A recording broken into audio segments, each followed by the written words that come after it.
Hello students, आज हम chapter 4 from the diary of एने फ्रैंक पढ़ेंगे, जो कि स्टोरी एने फ्रैंक की डायरी में से ली है, जिसकी राइटर एने फ्रैंक थी। तो स्टार्ट करते हैं। एने फ्रैंक जर्मन में पैदा हुई थी। उसने ये जो डायरी लिखी थी, ये तब लिखी थी जब वो अपने परिवार और अपने 4 दोस्तों के साथ एम्स्टर्डम में रह रही थी, जब जर्मनी में नीदरलैंड ने कब्जा कर लिया था और वहां पर वर्ल्ड वॉर 2 चल रहा था। तब इसने ये डायरी लिखी थी। Writing in a diary is a really strange experience for someone like me. Diary लिखना मेरे जैसे किसी इंसान के लिए थोड़ी अजीब चीज़ है। Not only because I have never written anything before, इसलिए नहीं कि मैंने पहले कभी कुछ लिखा नहीं, but also because it seems to me that later on neither I nor anyone else will be interested in the musings of a 13 years old school girl. मुझे लगता है कि बाद में ना तो मुझे और ना ही किसी और को एक 13 साल की स्कूल जाने वाली लड़की की बातें सुनने में कोई दिलचस्पी होगी। Oh well, it doesn't matter. I feel like writing and I have an even greater need to get all things off my chest. तो उसने कहा कि फिर भी मुझे लिखने का मन कर रहा है और दिल हल्का करने की बहुत ज़रूरत महसूस हो रही है। Paper has more patience than people. जो कागज़ है उसमें लोगों से ज़्यादा सब्र होता है। I thought of this saying on one of those days when I was feeling a little depressed and was sitting at home with my chin in my hands, bored and listless, wondering whether to stay in or go out. ये line मुझे उस दिन याद आई जब मैं उदास थी, अपने घर में बैठी थी और सोच रही थी कि मैं बाहर जाऊं या ना जाऊं। I finally stayed where I was due. मैं फिर वैसे ही बैठी रही और सोचती रही। Yes, paper does have more patience. हाँ, कागज वाकई ज्यादा सहनशीलता रखता है। And since I am not planning to let anyone else read the stiff backed notebook, और मैं किसी को ये नोटबुक पढ़ने तो नहीं देने वाली हूँ, grandly refer to as diary, ये जो डायरी है इसको मैं किसी को पढ़ने तो नहीं देने वाली हूँ। Unless I should ever find a real friend it probably want make a bit of difference. तब तक ये मैं डायरी किसी को नहीं पढ़ने देने वाली हूँ, जब तक कोई मुझे सच्चा दोस्त ना मिल जाए, तो शायद इससे कोई फर्क नहीं पड़ेगा। It won't make any bit of difference. I am back to the point that prompted me to keep a diary in the first place. I don't have a friend. अब बात वही पहुंच गई है कि जिससे डायरी लिखने की शुरुआत हुई थी। वो रीजन ये था कि I don't have a friend, मेरा कोई सच्चा दोस्त नहीं है। Let me put it more clearly, since no one will believe that a 13 years old girl is completely alone in the world. उसने कहा कि अब मैं क्लियरली बताती हूँ, क्योंकि कोई भी ये यकीन नहीं करेगा कि 13 साल की लड़की बिल्कुल अकेली हो सकती है। एंड आई एम नॉट, और मैं अकेली हूँ भी नहीं। I have loving parents and a 16 years old sister. मेरे बहुत ही प्यारे माता पिता हैं और मेरी 16 साल की एक बहन है। And there are about 30 people I can call friends. और मेरे करीब 30 लोग हैं जिन्हें मैं दोस्त कह सकती हूँ। I have a family, loving aunts and a good home. मेरे पास मेरा परिवार है, मेरे प्यारे लविंग आंट्स हैं, मतलब मेरे मौसा हैं, मासी हैं, चाचा हैं, चाची हैं, और एक अच्छा घर है। And on the surface, I seem to have everything except my one true friend.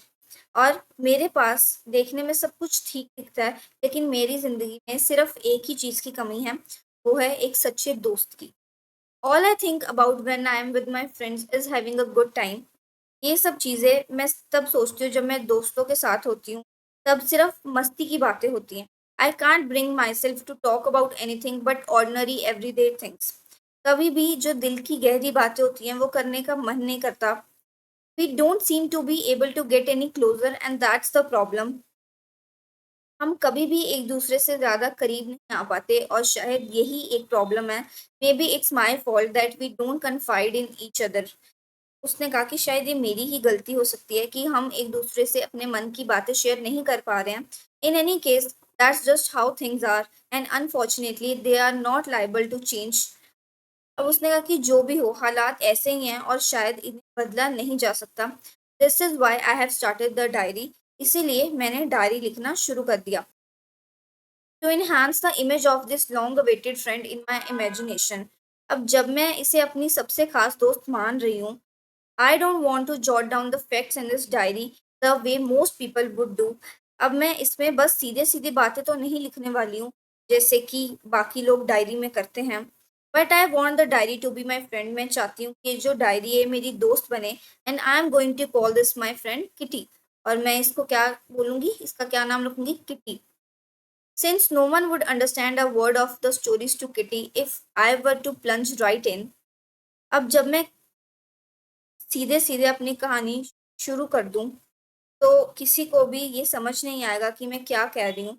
I had better provide a brief sketch of my life much as I dislike doing so. तो इसीलिए मुझे अपने बारे में थोड़ा बताना चाहिए पहले। My father the most adorable father I have ever seen. मेरे पिता जो दुनिया के सबसे अच्छे पिता हैं। Didn't marry my mother until he was 36 and she was 25। तो उनकी जो शादी कब हुई, जब मेरे पिता 36 ईयर्स के हुए और मेरी मम्मी 25 की। My sister Margaret was born in Frankfurt in Germany in 1926। मेरी जो सिस्टर थी वो फ्रैंकफर्ट में पैदा हुई 1926 में। आई वॉज बॉर्न ऑन 12 जून 1929। मैं 12 जून 1929 को पैदा हुई। I live in Frankfurt until I was 4। जब तक मैं 4 साल की थी तब तक मैं फ्रैंकफर्ट में रही। My father immigrated to Holland in 1933। मेरे पिता होलैंड चले गए 1933। My mother Edith Hollander Frank went with him to Holland in September. मेरी मदर भी उनके साथ होलैंड गई सितंबर में। While Margaret and I were sent to Aachen to stay with our grandmother. जबकि मेरी बहन और मुझे आचन भेज दिया गया ग्रैंडमदर के साथ रहने के लिए।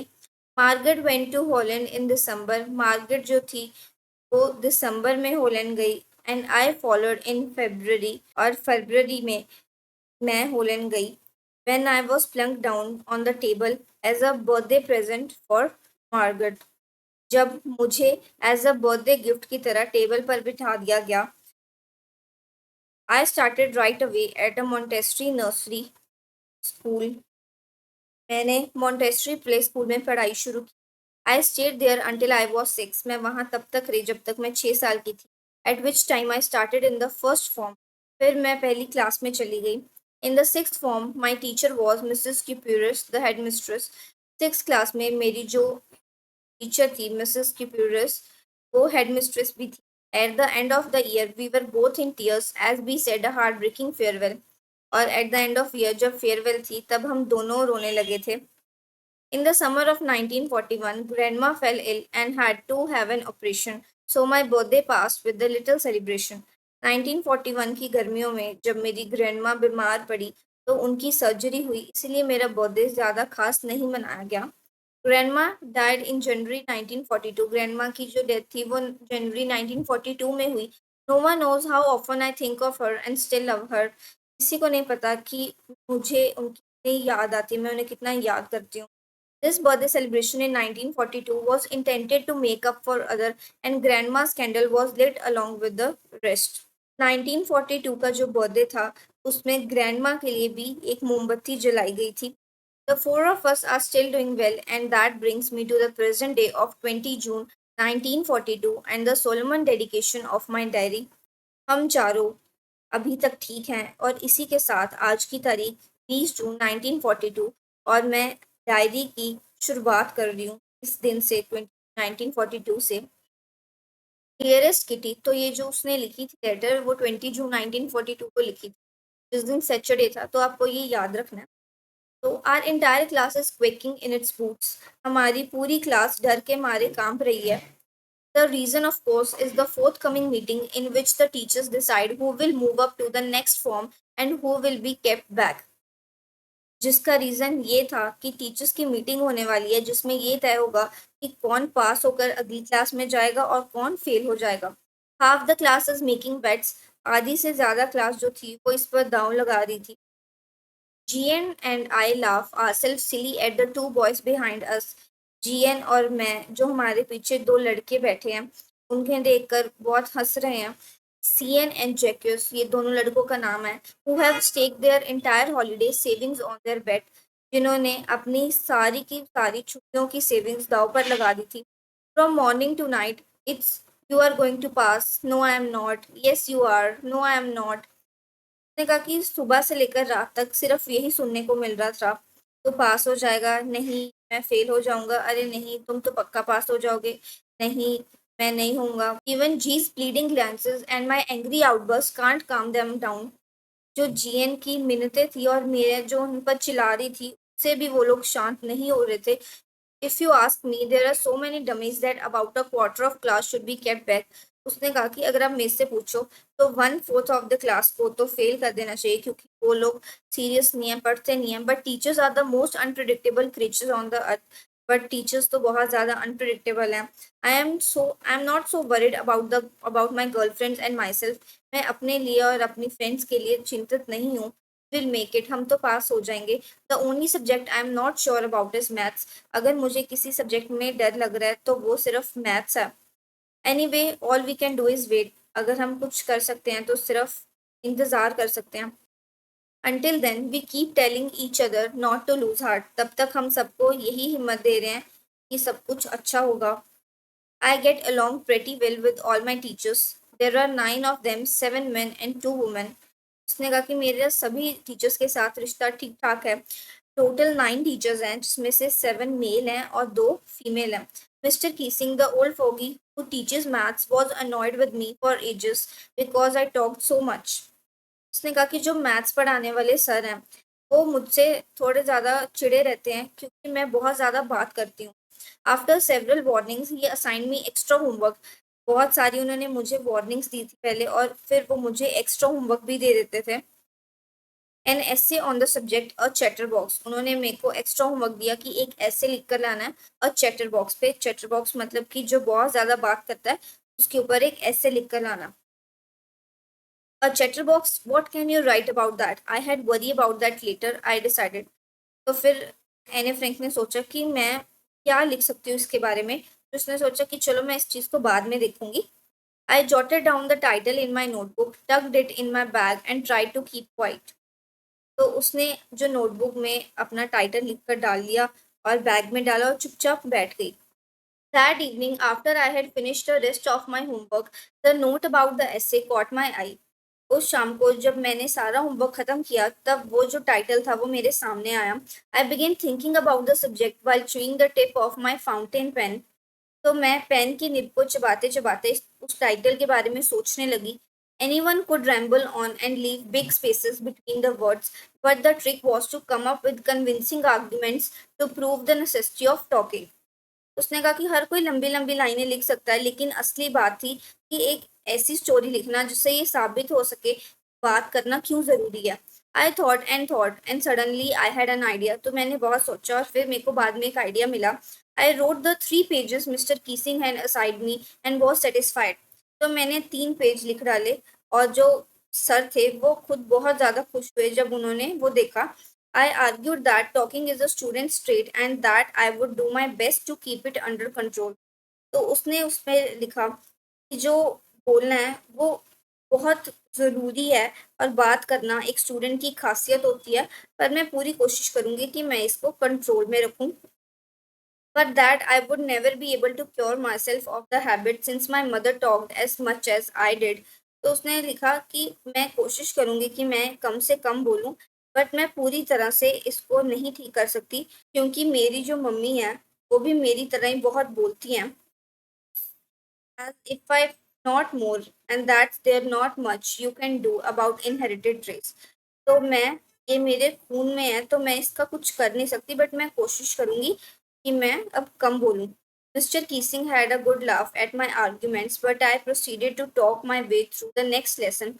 मिस्टर कीसिंग मेरे इस आर्गुमेंट पे बहुत हंसे, बट जब मैंने आगे और बात करना स्टार्ट किया और ज़्यादा बोलना शुरू किया, ये साइन मी अ सेकंड ऐसे, तो उन्होंने मुझे एक और ऐसे लिखने के लिए दे दिया।